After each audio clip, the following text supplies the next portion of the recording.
Good evening. I'm Ashley Spell, Executive Director of Alumni Relations for the School of the Art Institute of Chicago.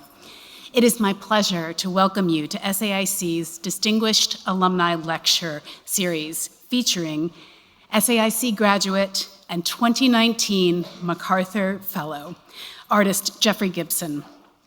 We are delighted to have Jeffrey return to SAIC, and I would like to thank him for taking the time to share his work with us and to reflect on his time studying at the school, especially on the heels of receiving a MacArthur Genius Grant.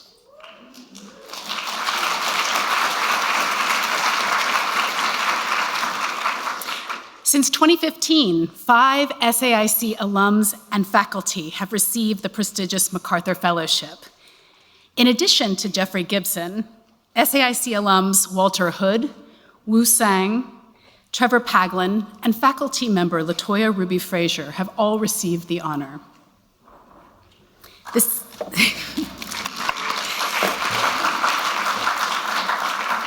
semi-annual Distinguished Alumni Lecture Series was established in 2006 in partnership with SAIC's Visiting Artist Program and has featured talented alums such as Sanford Biggers, Tanya Bruguera, and Jeff Koons. I would like to thank my colleague, Andrea Piero, Director of the Visiting Artist Program, for her work and partnership on this series. I would also like to acknowledge Kavi Gupta Gallery for its support in bringing Jeffrey Gibson to campus. I encourage you all to visit Jeffrey's solo exhibition, Can You Feel It?, on view at Kavi Gupta through December 14th. At the end of the presentation, we will have time for a few questions from the audience before the program concludes at 7:30. Please raise your hand if you have a question, and our staff will circulate a microphone for you to use.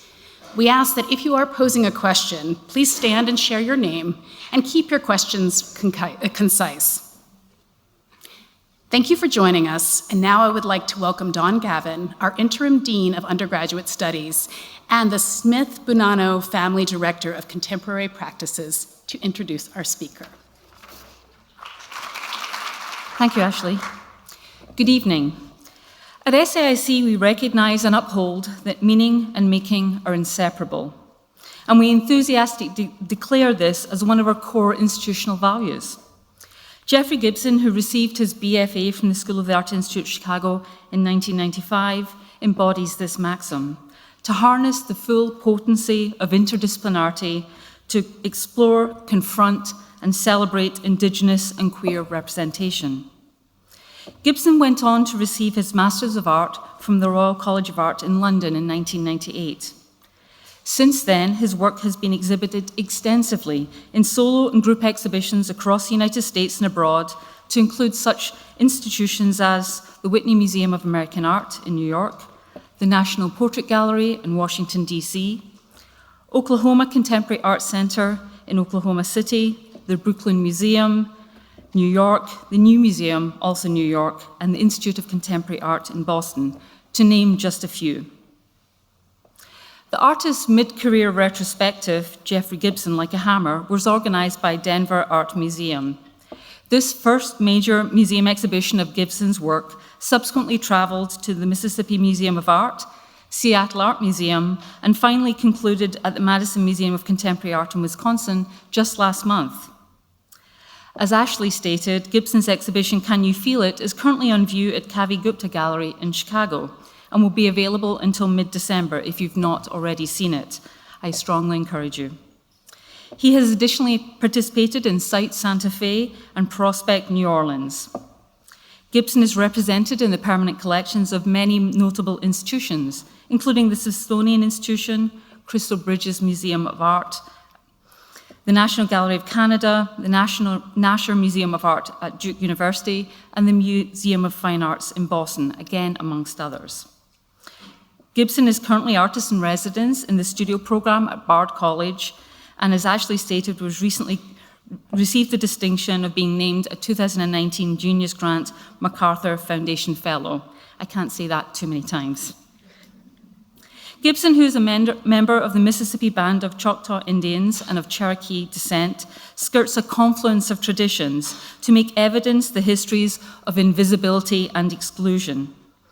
Gibson's manifold outcomes range from painting to garments, sculptural objects, video, installation, and performance, works that draw from a multitude of distinct experiences, cultural references, and materials with conceptual purpose. This work exists between spaces. Gibson specifically draws from alternative subcultures such as punk and rave and sets these in dialogue with Indigenous history, material aesthetic traditions, and the formal language of European and American modernist abstraction to create uniquely powerful and highly personal visual lexicon that reaffirms that the personal is political. Gibson's work is a finely calibrated tool, yet robust, that challenges the divisive politics of this moment and gives voice and empowerment to those excluded from the prevailing narratives of history and cultural production. Please join me in warmly welcoming Jeffrey Gibson as this evening's distinguished alumni lecturer. Thank you. Good evening, SAIC. I will admit I was nervous when I woke up this morning, realizing I was coming here. I don't actually think about, not in a negative way, I don't think about SAIC very often, but when I thought about coming back here, it really was a very formative, 4 or 5 years that I was here, and I'm thrilled to be here. And thank you to SAIC for bringing me, and also to Kavi Gupta and his staff, who have been so wonderful to work with. Okay, so I'm going to go through quite a bit and try to cover as much as I possibly can. So I think I'll just start by saying, there was numerous times where I was really prepared to walk away from being an artist. And, the questions, what advice would you give a young artist? You just gotta work and stick it out, and always remember that it's like, if you were to stop now, it could be the next thing, the next time that you hopefully are gonna show up and be available for. This is the first punching bag that was produced. It began in 2011, and I was at a real crossroads trying to figure out really what I wanted to do. This was me stepping away from painting. I had been doing process-based abstraction up to this point, and to me it all made perfect sense, and there was a very deep and layered narrative in my abstraction. But the big dissatisfaction was that nobody could see it. And and I was in New York, like thousands of other artists. I think I was working 70 hours a week, had a studio, would kind of commiserate with other artists. And thank God for the Callan Lord LGBTQ clinic for healthcare services, who when I walked in, they just said, you're really angry. And I said, no, I'm not. I said, I work, 5 jobs, and I was exhibiting. I was getting a few grants at the time. And so they suggested I work with a therapist just to kind of like check in. And all of a sudden, all of this real angst about homophobia, classist attitudes, and then also racism in the art world started coming out about why I really felt shut down anytime I would go to an art event, and felt like I had no voice. And so I spent about 5 years working with this therapist, who eventually suggested I work with a physical trainer to try to reconnect the mind and body. Totally SAIC performance there. And so I did, and she is the one who introduced me to boxing. And we would go through the ritual of wrapping my wrists and my hands, and eventually she would ask me to kick and punch these bags. And she would say, who are you angry at? What have they done to you? And what I realized very quickly was that there's no one singular person. These are kind of cultural conditions. And so in that sense, there was no one to really hit. So this bag here, I was really just kind of trying to piece it together. Years previous to this, I had cut all of my paintings off of the stretchers. I took them to the laundromat in Brooklyn and sheepishly washed them as long as I could, and then I would shove them in the dryer. And this was totally impulsive, but I remember it did feel cathartic to at least kind of take them back and to try to transform them into something. Looking back, I can see now I was trying to reference Jackson Pollock in the dripping of paint onto this recycled army blanket. It felt like a real release. I felt like being expressionistic marks isn't something that you really see when you look at the history of Native American painting. And the years that Pollock was being celebrated for being in touch with his inner animism are the same years that my grandfather was being institutionalized for connecting with his inner animism. So I was trying to find a way to kind of like cross these histories into an object. And we'll continue. During that time, I also received some grants to go traveling, mainly from the Harpo Foundation and the Jerome Foundation. And I traveled around to Winnipeg, Canada, to Oregon, to South Dakota, and to Oklahoma. And I worked with traditional hide workers, bead workers, silversmiths to collaborate to some degree, but also to just talk to them about what their perspective was on making. And these were not artists. They identified as making objects for their culture, for their communities. So I took what I learned from those visits and eventually came back, and I was doing a show at Participant in New York City. This first piece is titled Quiver. And you can see already starting to play with language in terms of quiver. And also there is a musical reference in here that many people may or may not realize, but the two balls that are hanging on the bottom there, they're fully beaded by Frankie Skyhawk, who lives in Pine Ridge. But for me, they're actually what I remember as being a very erotic image of Mick Fleetwood on the cover of Rumors. And the way his pants are tied together, there's these two balls that hang there. So I was trying to like find these images and references and put together something that represented myself with this neon pink tube inside of this sheath. So the bags, around 2013, the text starts coming in, partially because I felt like I was trying to push it further and further to be direct and in your face, and there would be no kind of room left to know what it is I was trying to say. This punching bag has the text "People Like Us" on it, and by this point, I've been working. I have a studio team of about 10 people now, and at this point, we were working with a studio team. So the red and the black that you see here, and the kind of textured part above it, are part of the paintings that I cut off of the stretcher bars. And then there's beading, and then these are jingles and fringe. And I'll talk a little bit more about the jingles as we go through. It's difficult to see here, but in here there are the words also white power. So I started thinking about words that kind of play with formalism. So there's another piece that I'm not going to show tonight, but it goes through all the colors and just puts the word power after it. So green power, pink power, blue power, purple power. And this one, white power, of course, I think I knew even before we made this that I knew what the words refer to, of course. But just the kind of formal, I suppose, maybe criticism when I was painting, that people would say that color doesn't have inherent meaning. And I think a lot of the more monochromatic pieces, for me, the color does have inherent meaning. So, of course, here, white power, the previous one, People Like Us, and it being red. This one is titled Manifest Destiny. And at this point, there are probably about 50 bags that exist.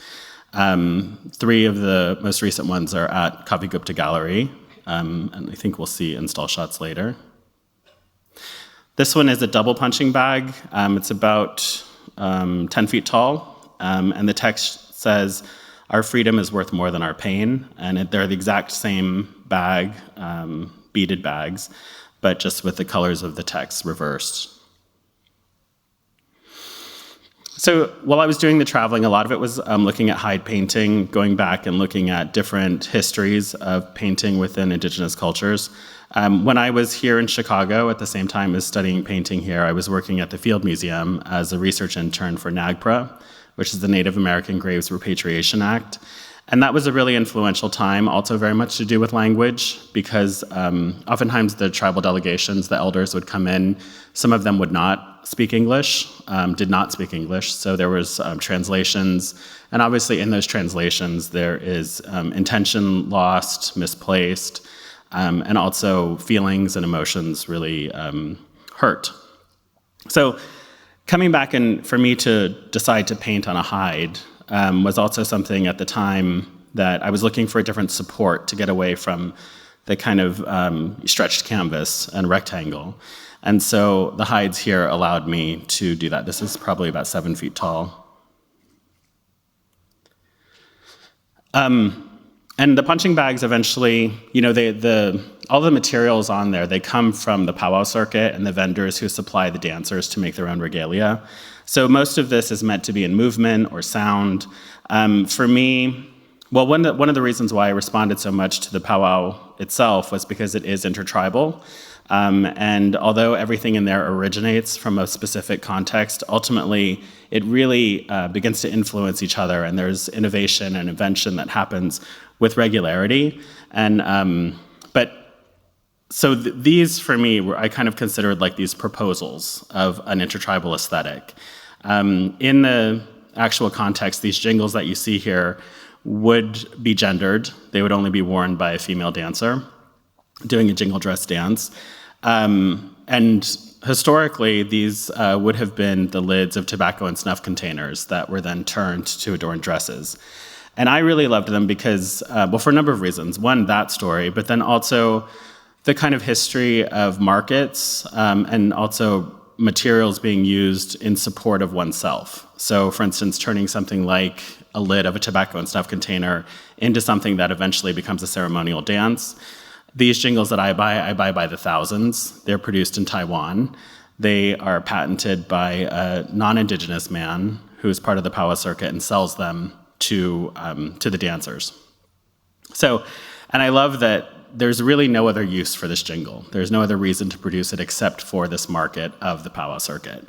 And so that in and of itself is of maybe more kind of, conceptual interest for me. I'll just go through some images. These are some of the first ones that were made. And what you're looking at is they're wool. This is probably about 3.5 feet tall, just the figure itself. And then they're covered in rawhide. And the rawhide, when it dries, is quite hard. So it's what makes the figure to actually be able to stand. Here's his boots. And also I started thinking about my time spent. I started going to nightclubs when I was about 13, probably because we were living abroad and I looked older and could go, and I was American, so we had quite entitlement to be able to go into the local economies. And so going to there, and eventually in the 80s, like with punk rockers, and then going into like raves, and then going into club kids. In Chicago, it was house music, just always finding a community that somehow centered itself around music. And for me, revisiting this kind of outlandishness of creating your own garments, your own ideas about fashion, or how you could alter the body, or alter who you were and alter identity, is something that these figures really opened up for. This piece is titled Burn For You. And this one in particular, if you're familiar with Lee Bowery and the way that he would make garments that really shifted the shape of the form of the figure, was what inspired this jingle kind of chubby jacket. This is a relatively recent one from about 1.5 years ago titled People Like Us. So you can see the materials are relatively limited. The beads, we have about 19 colors of beads. Fringe, we have about 15 colors of fringe. And it's this continual remixing of these things to try to think about, this one I certainly was thinking about birds and feathers and how to kind of create his legs, almost like those roosters with feathers all around their feet. So there really comes from a huge mix of things. The medium-sized figures eventually led to these larger figures. This is about 6.5 feet tall. And with these, I started thinking about the power of what it is that we wear, especially when we're creating it ourselves. So this is very much about the cloak as a sculpture. And it's just draped over an armature that's been made from recycled teepee poles. And then these heads, the ceramic heads, kind of taking inspiration from Mississippian culture clay head pots. And I started looking back at different histories where Anthropologists and archaeologists don't always know specifically what certain things were used for, and the Mississippian head pots are one of those objects. And that's where I feel like I can begin to kind of fill in the gaps through my own imagination, storytelling. I wanted them to appear as though some figure who had been wandering the earth for hundreds of years, quite sort of torn. They have orifices that could be nostrils, they could be eyeballs, mouths, holes in their heads. So there's only 5 of these larger ones that exist. And in the back here, the text across their back says, "Can't take my eyes off of you." This is another one. This is about maybe 9.5 feet tall. Also ceramic, jingles, recycled paintings, steel studs, and then a driftwood log from the Hudson River and teepee poles. So this is kind of continuing in the same idea that this would be sort of like a large shawl that would wrap around your shoulders. Maybe something like a chill cap blanket, and thinking about the use of fibers hanging like fringe, cedar fibers, and wool. So what you're looking at here is, it's approximately 11.5 feet wide. And I started thinking about tribal politics. I started thinking about the placement of native tribes within the larger US kind of spectrum of how we think about communities. And started thinking about, as a tribe, what is it that we want and what is it that we need? And then I was listening to Public Enemy, Fight the Power. So that's where those words come from specifically. And it was interesting because, that became sort of the anthem for the Rodney King beatings in the 90s. And this was at a time where, and I have been teaching for nearly 20 years now, this is the time when we were working with our students to have conversations about the Black Lives Matter movement. And this is where I started maybe consciously beginning to think, for me, the personal is always political, to think about just relationships and power dynamics within any relationship and how you negotiate that, but then to think about the work being more political. And people had already begun to project kind of larger political ideas onto the work and the text that I was using. These are deaccessioned arrowheads from museums. So oftentimes I'll buy lots of arrowheads, I'll buy lots of old pawn, different prehistoric beads, rocks. But some of these things are also things that I had carried around with me since I was in high school. Beads from bracelets and necklaces that I would make for my friends, things that my mother had given me, and to use them as these amulets dangling from this wall hanging.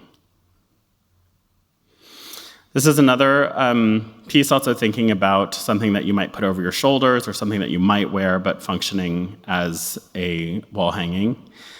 This is a James Baldwin quote: "American history is longer, larger, more beautiful, and more terrible than anything anyone has ever said about it." And James Baldwin, as well as Nina Simone, have continued to be just kind of guiding influences on me, not only for their work, but because of the choices they made in their life. And I think they're really acute observations about how the world treated them. I think fiercely strong in the face of so much adversity. And also James Baldwin, being a Black man and being an openly gay man and discussing that, I think, with such amazing strength was a real inspiration and gave me direction as how to think about these things. This is another wall hanging: "I am alive, you are alive, they are alive, we are living," and then to repeat it. And I think at this point, I'm starting to think about, how do I use the text? How do I begin to think about the text as telling a narrative? This one for me, both of my grandfathers, both my Choctaw grandfather and my Cherokee grandfather, were both Southern Baptist ministers, one in Oklahoma and one in Mississippi. And they both founded their churches at the same time that they quit drinking. But I was thinking about, and have continued to think about, the role of the church. And I was raised to believe that it wasn't so much about the Christianity as much as it was about bringing back together a community of people and providing a space for people to come together and congregate and sing and eat together. And so that was the decision behind repeating it, as if it was a call and response chant. So these I think these next few works, they're all 40 inches tall by 30 inches wide, and I do work in a relatively serial way, so sometimes I'll choose a format and I'll choose sort of like, I'm gonna make 10 of these. And they could take years to make 10 of them, but it's just a way for me to kind of cohere the bodies of work and to think about them. For these, I think very much in terms of a graphic history, more like posters. So this one says, "The only way out is through."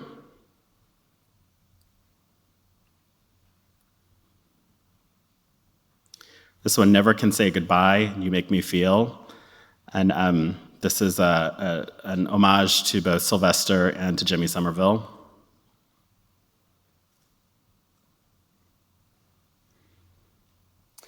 And this one, after I came back from Winnipeg, Canada, and I was really only with other Indigenous people, and very graciously took me into their communities, made me food, introduced me to their families.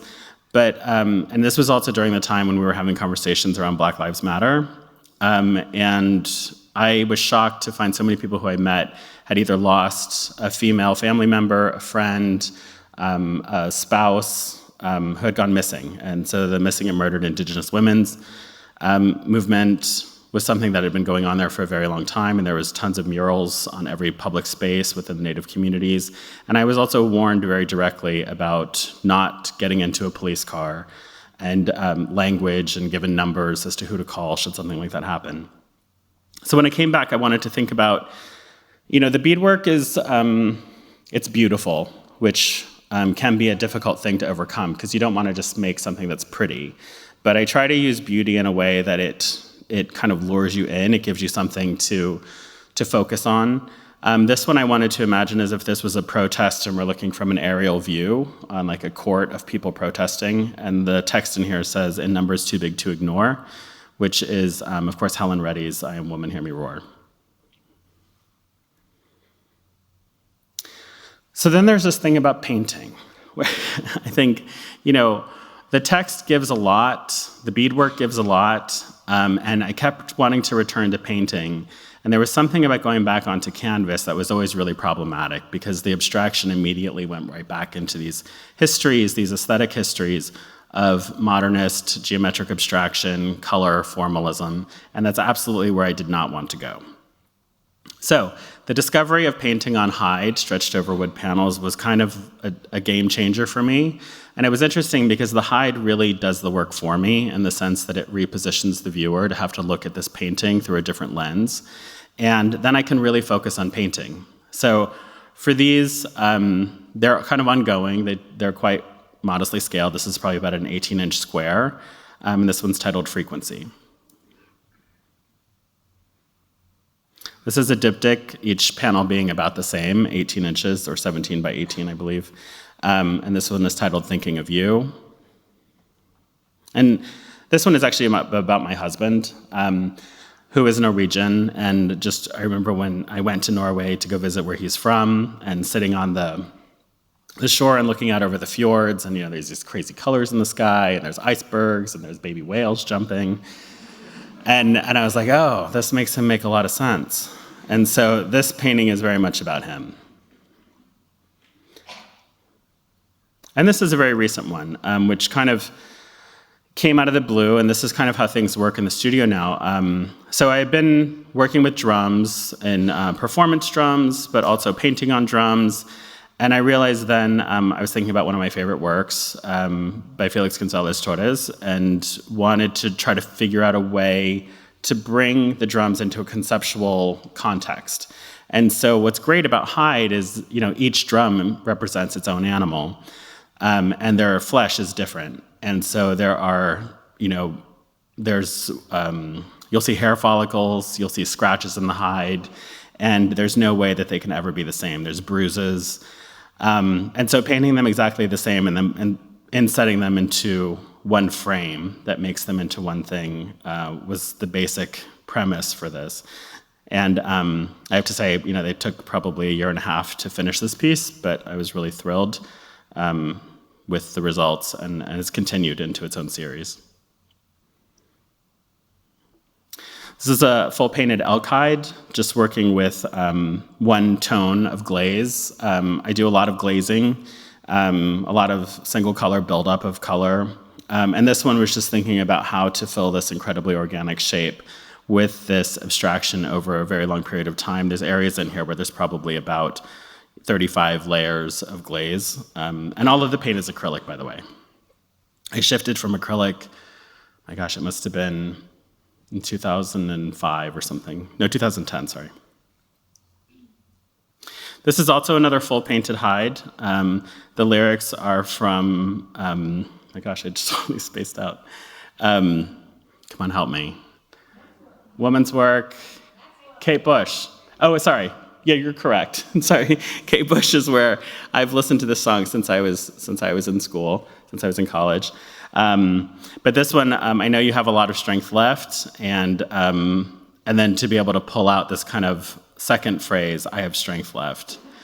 And so by this point, I would say that the text really comes into the work in 2013, and it's become a really integral part of how I think about a series of work. Who am I talking to? What is it that's important for me to say?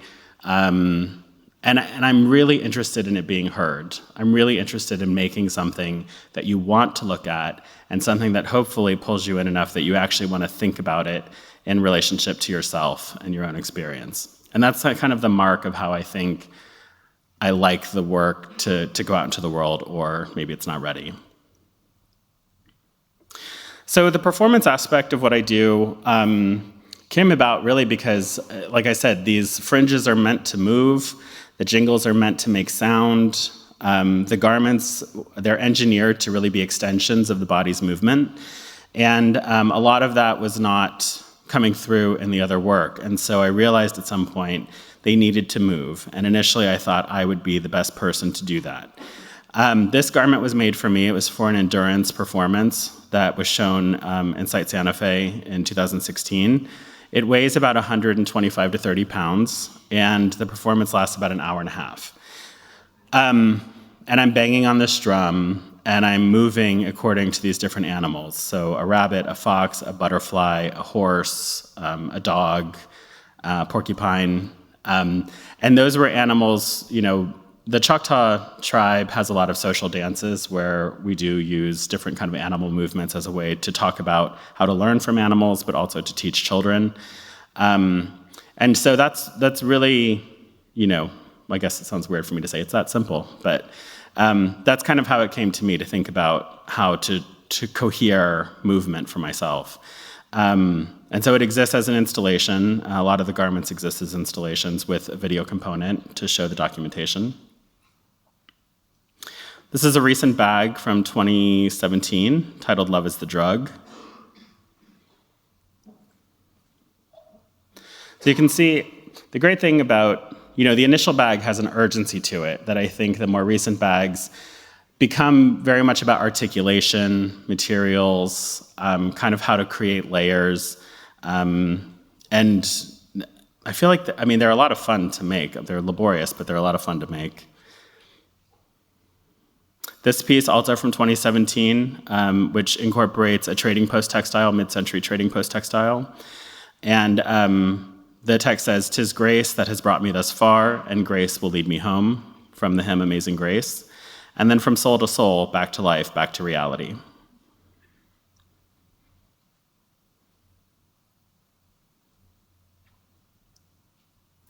This is another one from Gladys Knight and the Pips. I've got to use my imagination to think of good reasons to keep on keeping on.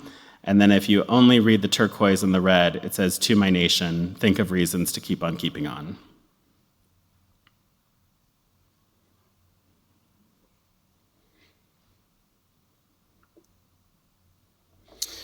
This is a installation shot from an exhibition in New York City in 2018.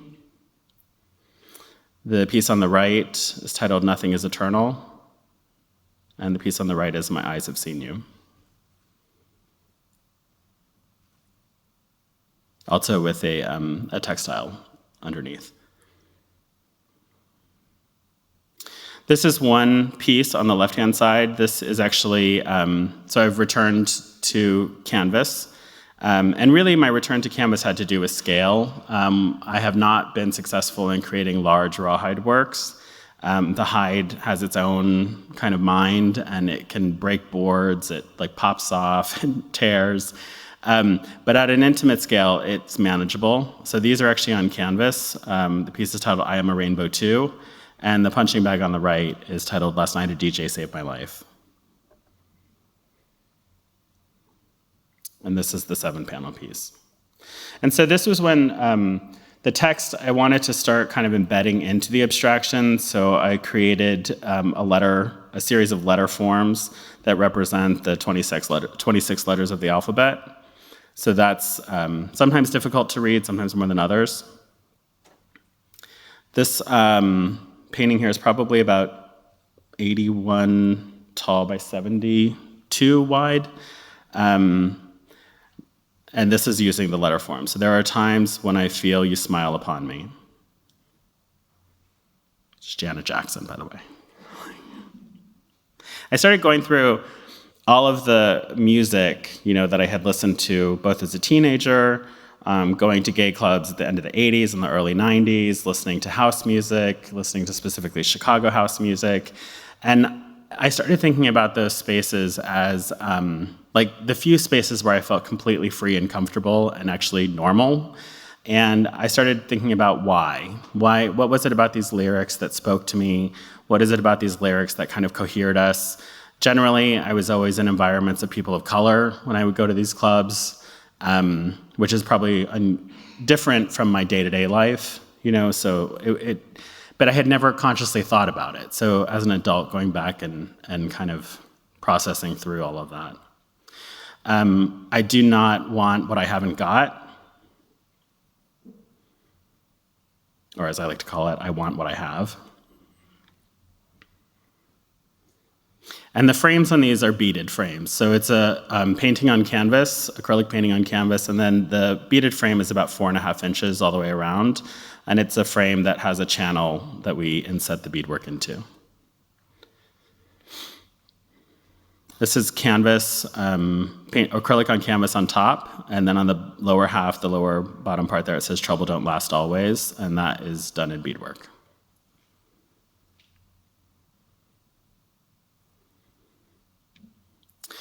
So the garments kind of came, not so much as a surprise, but I had 2 large museum exhibitions going on at the same time around 2016. We started talking about it. And the Denver Art Museum was doing a mid-career survey. And the Welland Museum, we were trying to figure out what would distinguish this exhibition. And Tracy Adler, the curator and director, asked me, is there something that that's in my mind that I hadn't thought about? And so we talked a lot about the difference between garments and fashion, and that I had these ideas for garments in my mind, and garments that I feel like I would love to see supporting of myself and my community. So these were the, sorry, I didn't mean to go forward. These were the 7 that were chosen. By this point, and it was frightening to be honest, because there were so many failures before these. These are the ones that I felt were really successful. And they take a really long time to make, so to make something only to feel like you have to go back and cut it up or take it apart or just put it aside was really daunting, especially with a deadline of an opening coming up.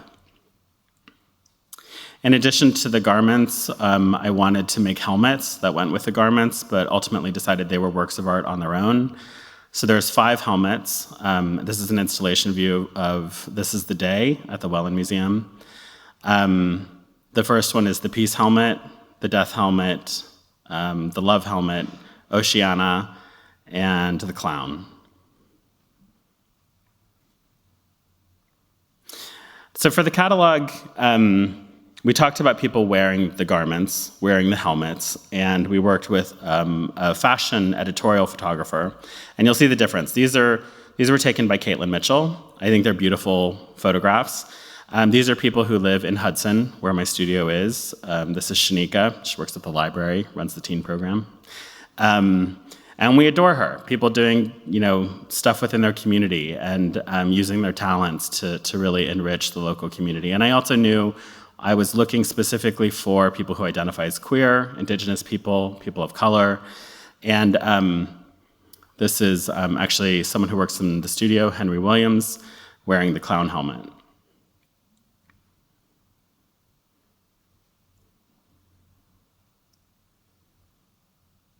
This is Anana, who's a singer who also lives in Hudson. And she's wearing the love helmet. And they're really impractical. They weigh about 40 pounds. So it takes about 4 people to lower one on top of someone's head, and then we have to be on, we have to kind of spot them to make sure they don't start falling. I didn't actually know that until I started wearing them at the end to photograph myself, and yeah, they're really impractical. So this video, I'm going to show this whole video. This was also commissioned by the Welland Museum, and so I wanted to think about, up in Hudson there aren't other Choctaw people. I've met one other Choctaw person there. So I reached out to my nephew, who identifies as he, but has dressed as a female since he was about 4 years old. And he has a small community of other, they both identify as trans friends, who they dress up on the reservation, they have private parties, they go to New Orleans. And so ultimately I decided I wanted to shoot a video, and this is the video that we shot, and Tanya Tagak agreed to do the vocals. So I'll just let this play.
with that. That is Macy, who lives on the Choctaw Nation Reservation in in Choctaw, Mississippi. And so that was the first time of me going back and making some work there, and I'm very, very happy with that. So I keep going. This is the installation that was at the most recent Whitney Biennial. The garment on the left is People Like Us, and the diptych garment on the right is Stand Your Ground. I should also say they're very oversized. They're made to be oversized on me. The garments on the right, the fringe itself comes down to about 9.5 feet from the arm. So it's really impossible to really wear them. And they're meant to be cumbersome to wear so that you either need assistance to move in them or you have to be extremely kind of conscious of how you're moving in them. And that impracticality for me of wearing them kind of lines up with just sort of the kind of weight of cultural responsibility, I feel like, on many people's shoulders, that eventually, what could eventually really wear you down, you kind of have to equate with achievement, because if you feel the push back and you're still managing to move forward, there's an achievement inherently within that. This is an installation view from the New Museum. This was in 2019, earlier this year. And these were the helmets that were made for there, which was using river cane basketry reed. And these are some of the details from the garments. And the garments really have, given me tons and tons of fabric, scraps of fabric that have found their way now most recently into quilts. They continue to show up in garments. The patterns I use are really taken from people wearing the garments, an archive of my own work, as my own kind of symbolism and iconography. Text. What you're seeing above, that kind of optic cube, is actually just different colors of birch bark sewn together onto canvas. And this is more of this is reed fringe over the torso. So the photographing of people became really important to me because I do want there to be a future record of Indigenous people in New York City, queer people and queer Indigenous people in New York City, photographed in these garments that I really feel like I've made them for this community. This is Roxy. This is Shelley, who is not Indigenous but was a huge supporter of the project itself and really graciously agreed to pose and let me style her however I wanted, which was really wonderful. This is MX Oops and Xavier. And this is one of the first photographs I took of people wearing the garments, and in the background using my own paintings as the backdrop for these photos. As part of the programming for the New Museum, we did this really amazing, I think it was amazing, collaboration with Laura Ortman, MX, Slim Ninja, and there's another dancer I'm spacing on. But from the House of Ninja, so the Voguers, and I had no idea how they were going to move in these garments, but we put them in them and the helmets. Laura Ortman improvised, and it was a 30-minute performance that I was really blown away by. My contribution is really the garments and the idea, but this is a very, very short clip of what that was like.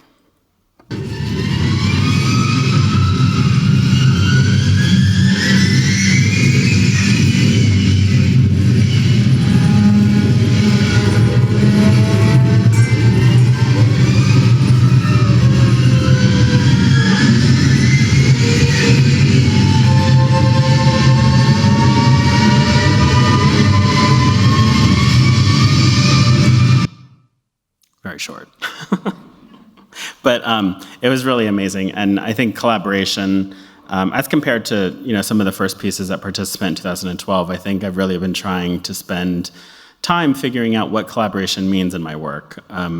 There's different forms of ways of contributing to something, but it's not always a collaboration, which I think requires sort of a kind of prolonged conversation about how a piece develops. This is a painting from the show that's at Kavi Gupta right now, She Knows Other Worlds, and also approximately 81 by, I'm going to guess 74, I believe, inches. Acrylic on canvas, and the frame has beads, glass beads inside. This is also from the show. When fire is applied to a stone, it cracks.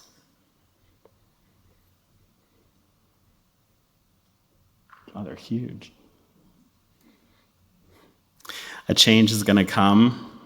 Please, dear God, any day. Do what you got to do. Smudge out the world. And before the devil knows you're dead.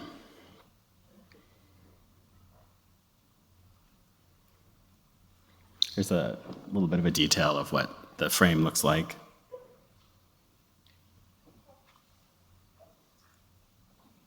And here's one of the recent quilts. This one is titled Protects the Land.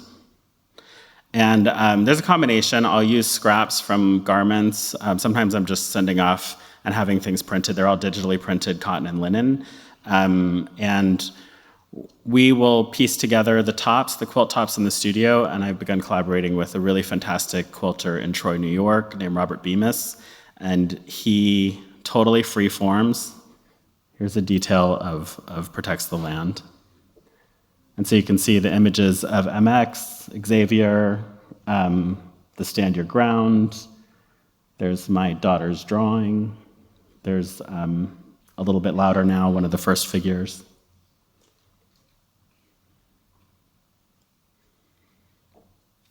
This is also a bag that's at the current Kavi Gupta show.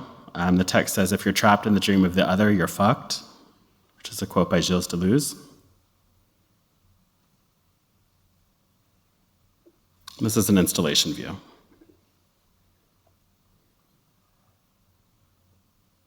So I'm gonna play this video a little bit, and then we're gonna turn the sound down and start taking questions. This, and I'll let you know when to take the sound down. This is a video that began, it was a commission by the National Portrait Gallery for their performance series titled Identify. Sorry.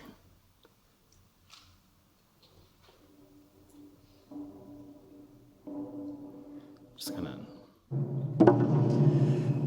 He speaks to ancestors.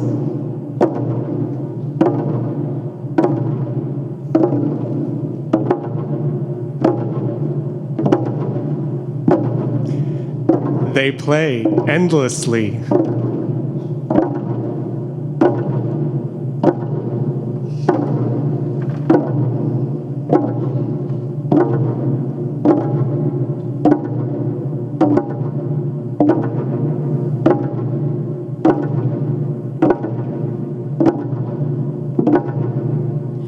Her independence heals.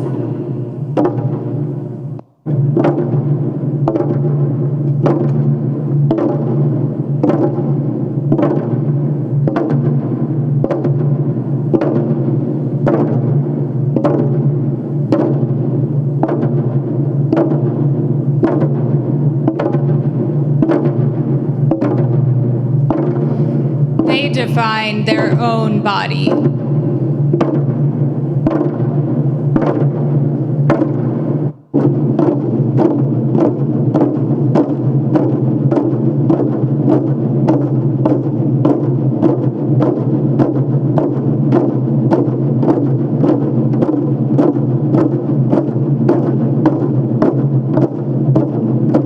Their spirits are present.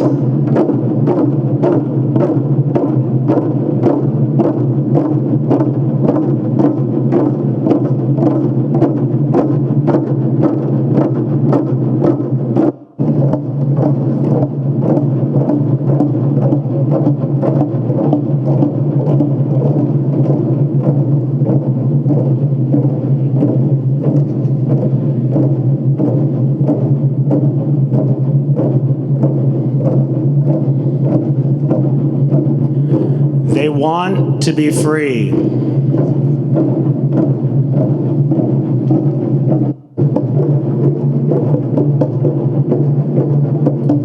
She tears down walls. We can go ahead and take the sound down. So this performance, Actually, I've been meaning to use more and more of my own writing in the work in general. And so when I was asked to create a performance for National Portrait Gallery, I decided to take on the task of drafting all 50 of the texts. And the first one really came to me just because of really what was going on in our country, but it was the day of Dr. Christine Blasey Ford's testimony, and the words came to me, "She speaks up to take them down," and so that was the first of the 50. And then the remaining ones became about naming different characteristics of individuals, events, circumstances that I feel like have, I just wanted to pay honor to. And so that's what formed the texts that then were printed on these garments. These are volunteers. I generally meet them the day of. Most recently, we just performed this in Calgary a little over a week ago.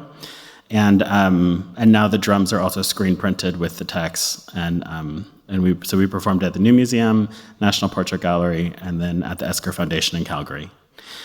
So that's a lot. And I'm going to open up for questions.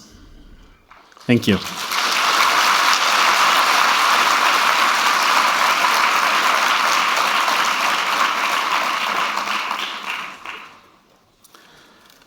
And please feel free to ask whatever you would like.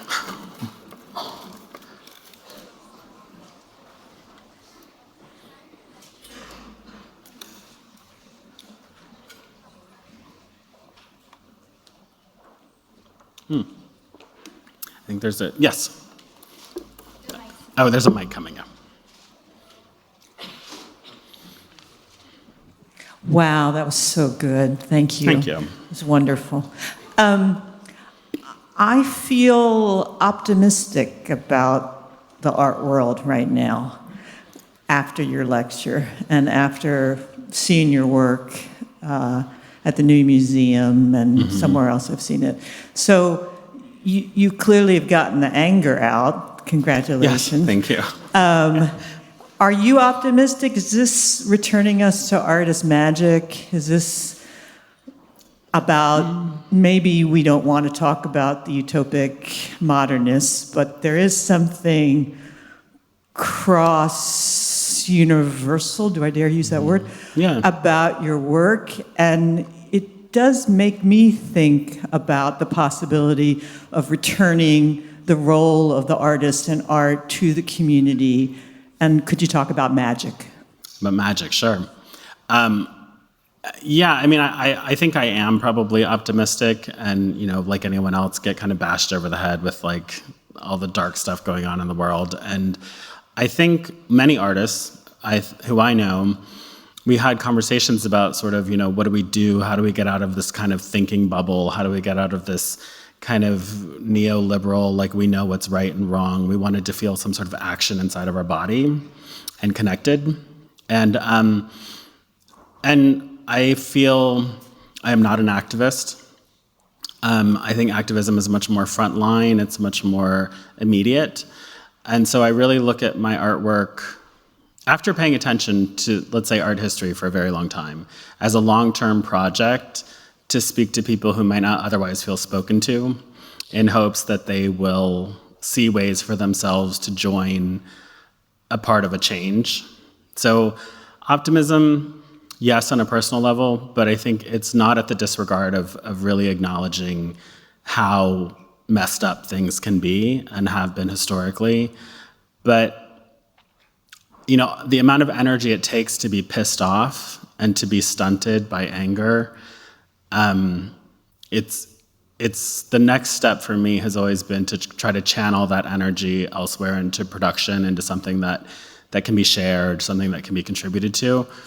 And art really saved me. Like growing up, it was really the place that I could go to, and I believed that it was a welcoming, egalitarian space that I could earn my way into. And I would say arguably now at this point, everyone I work with I trust. I'm very open with them about my whole kind of holistic life. So I don't know, I think magic should be taken somewhat out of the realm of the impossible and out of the realm of the kind of mysterious. I think it's actually very tangible, and I think it's very available to everybody. But it's scary. It's scary if you think about it counter to the world that we live in and the amount of control we try to enact on making sure things happen and they happen on time. To give over to faith, which is where I kind of entered into it, and to let that faith turn into something called magic is, and to keep it grounded and for it to feel very, very tangible, you know. It started with me speaking to objects, and actually that came directly out of the experience at the Field Museum, was beginning to see objects as living and to see them as ancestors, and to have the ability to speak back to me and to be able to ask questions and to feel that I was truly being responded to and heard.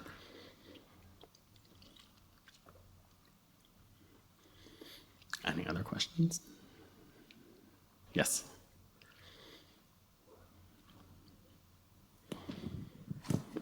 Hi, my name is J.K. Goodbear, Navajo Mandan Hidatsa, 2016 SAIC alum. I just want to say, Ahihe and Mod Zigadads. Thank you. Thank you. Excuse me. Thank you for going ahead and just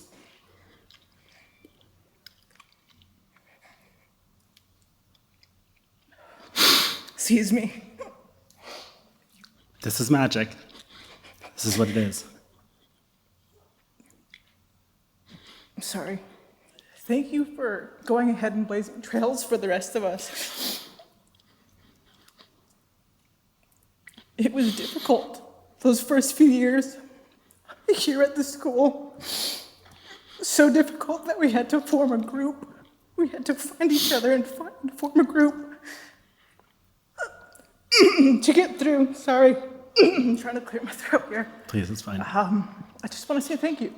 Thank you. Really, at this moment, I'm just really grateful to sit here and to be an observer, to be a witness to this, to you giving this distinguished alumni talk.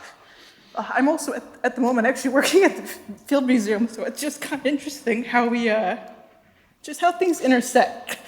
I'm just grateful for that right now, and I'm just feel really overcome. My tribe, we say that when you get overcome like that, it's because your relatives and your ancestors are in the room, so they humble you. They humble you, and they make you feel.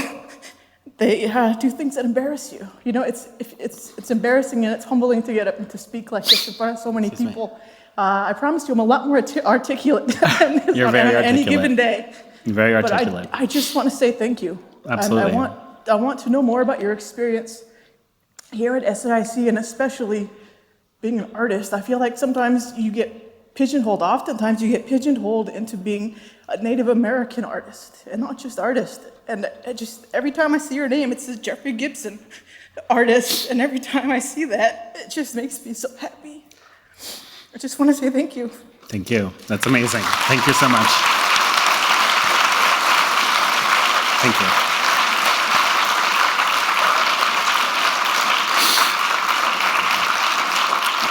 So, yeah, I just want to say, I mean, this is one of those things where it's like 20 years ago, I had decided to give up because I was pissed off and frustrated. We wouldn't have had that. And that was incredibly important. Thank you. Thank you so much. Okay. And you feel free to get in touch with me. I'm happy to share with you whatever you want. I make my work for you, honestly. Yep. Hello, my name is Noelle Garcia. I appreciate that comment, and I'm very thankful for it. As an SAIC alumni, I remember going through and asking teachers constantly for Native American artists and examples, and really never finding anyone that could recommend people. But it's a great time because there's so many Native American artists that are producing really great contemporary artwork, such as yourself. Thank you. Anyhow, my question was about the beadwork. And you did say beadwork is so seductive, right? And people get really excited because it's exotic and it's so like Indian looking, right? And having to kind of let go of painting. And it's so easy for people to glob onto the beadwork and maybe too easy to let go of the painting when it's so exciting. And I wonder, how you made your decisions to, or how you're thinking about going back into painting now, in relation to the beadwork, and how, if that decision is impacting how your work is received? Like, are the paintings less glamorous, and do they sell less? I mean, not necessarily. I mean, I think it's what's been interesting for me is creating this kind of broad practice. I always talk about it as like, the content is relatively it's related in a linear way. And the materials for me are really about transformation, and how this, I think historically, if you look at material culture from Indigenous tribes and cultures, although the materials change, I think what defines tradition is really the kind of intention and purpose of the work. And so I try to think about not being afraid of bringing in a new part of myself into the work. And it goes back to the idea, the paintings are something that I wanted to do because I love painting. It was really the reason I wanted to go back into painting. And I missed it. And I feel like the idea to take on the beadwork was really specifically about communication for me and contextualizing the work. And I wanted to kind of test the audience and kind of be like, okay, I've worked really hard to create this foundation for you to look at my work through. So let's see if we can kind of push it a little bit further into painting, push a little bit further into video, push a little bit further into performance, and for it to continue in that way. So, yeah, and as far as my career, I mean, things are going fine. I'm doing fine. But it's still always a struggle, I mean, it's just like art is, and maybe it is meant to be, relatively impractical.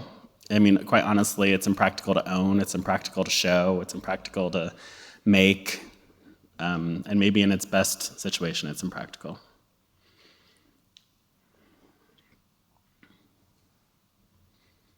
Yeah. Hi. I think there's a mic coming here for you.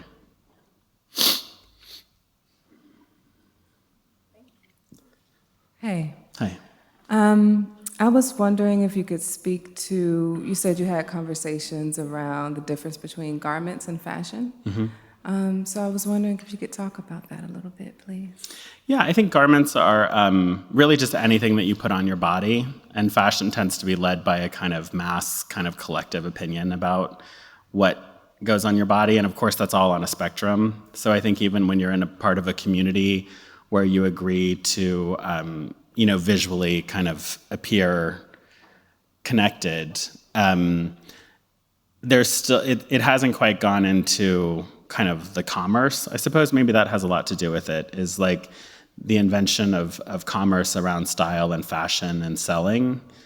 But for me, garments are, they don't have to adhere to any sort of practical kind of wearability. They don't have to adhere to any sort of, no one has to like it. You don't have to look good in it, So you get to let go of all of these things that just become about the body's relationship to something on it, And I think that that's probably a strategy for myself to not think about what people like, or not think about what's going to be pretty on somebody, or how someone's going to wear it. The great thing about the garments being so large is that, we'll put them on people who are, 5'2" and 110 pounds, and they swallow them up. But what's interesting is it makes their body move completely differently, and they become sculptural because we have to help them pull their shoulders back. We have to help them lift their head high. And that kind of performance aspect of it continually removes it away from being fashion.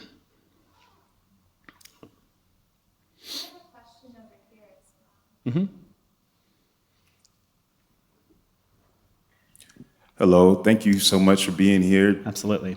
My name is Massman, and I'm in first year grad school here. And my question to you is, when you were a student, or when you were finding your way through these art programs and institutions, how did you find the language that invited people into the work but wasn't laborious to you? Let me think. I don't know if I knew how to do that then, to be honest. I had a really, I wouldn't say a hard time. I had some really great professors, but my worlds were really separate. So the ideas that were happening for me at the Field Museum, that now I'm 47 years old, I can look back and understand that kind of confusion about object, living object, inanimate object, language, translation, ownership, meaning, all of those things, I didn't know how to talk about then. It was there were days that were really traumatic in that environment because I really didn't know who I was within that environment, but I knew that it was something that I needed to do. I felt like I was serving the tribal nations who were coming to the museum, and they would ask me to be there and take part. And so I felt like I was kind of giving myself over to something that I believed was important. And then I would come to my classes here at the Art Institute, and my professors, not all of them, but some of them really felt that my experiences at the Field Museum were getting in the way of me learning how to paint. And I knew at the time that I really needed both, but there really wasn't anyone there who was helping me do that, which is probably what formed the crux of sort of what I wanted to pursue in developing a practice. When I tell my students now, they come in and they can clearly articulate what they're frustrated about, what the problem is. And I always tell them, I'm always like, you know what, turn your problem into the subject. Just turn your problem into the subject. Let the body of work emerge from you processing through all of this problematic experience and information. So at the time, I really didn't know how to do it. And even for years after, I didn't know how to do it, So that's why I think it's a very long-term thing, but the best advice I can give is like, even if you're struggling to try to articulate something, make that struggle of articulation the subject of what you're working on. You'll develop new stuff that didn't exist. Mm-hmm. We'll do one more.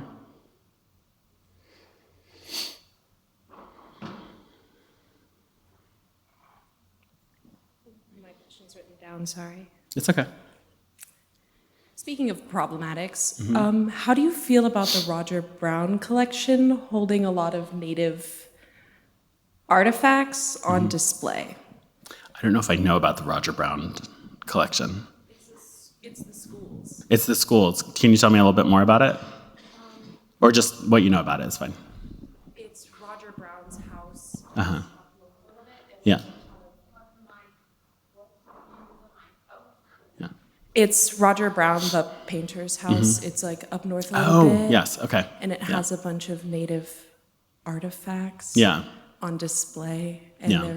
students have brought up problems with it and they've been ignored. And I was wondering what your thoughts on this would be. Uh-huh. Well, I'm always the one who advocates for the faculty, I think, to listen to the students. And I think that doesn't mean that we follow the directive from the students. But I do think, and a good friend of mine is here tonight who was with me during my time at the Art Institute, and at the Field Museum. And we were saying how, I feel like young people oftentimes can see very clearly what's right and what's wrong.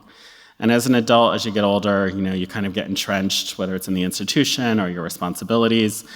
And there has to be some way of facilitating a conversation, hopefully with transparency, that I think through that you do end up coming to understand each other better in a way that hopefully change is possible. I know it's possible. But there's so many, I'll say, for instance, as an artist and as an educator, there's so many levels of investment happening that I've learned very early on that it's never about me and what I think is right. It's about me representing what I think is right in sort of a collective conversation. And knowing when to walk away, because there are times when I'm talking to somebody where I realize we're not having a conversation any longer. So I just kind of like move around it and find another way. Collections like that, I'm doing a project with the Brooklyn Museum right now, where we're working with a collection of a self-appointed ethnographer, 19th century self-appointed ethnographer. And, it's problematic, but I've been working with a historian, and what we've been looking at in the archive is finding all the stories that acknowledge these specific individuals. We've been finding stories where there was refusals of sale. We've been finding stories that are anecdotal and not about the kind of stoic romanticization of the people. We were showing photographs of what I refer to as the B-roll. It's not the posed ones looking directly in the camera, but it's people laughing, it's people hugging, people kissing, people crying. And I think those are real signs of strength for people, that in the face of adversity, you still find love, you still find community, and you continue. I mean, there will always be a push and pull in what people think is right or wrong.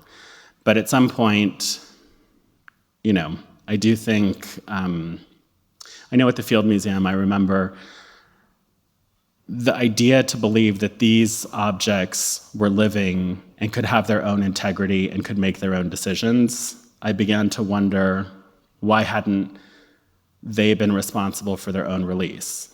And in a long-term way, now I look at it and I think, well, maybe they have been. Maybe it took 30 years for some of these conversations to begin.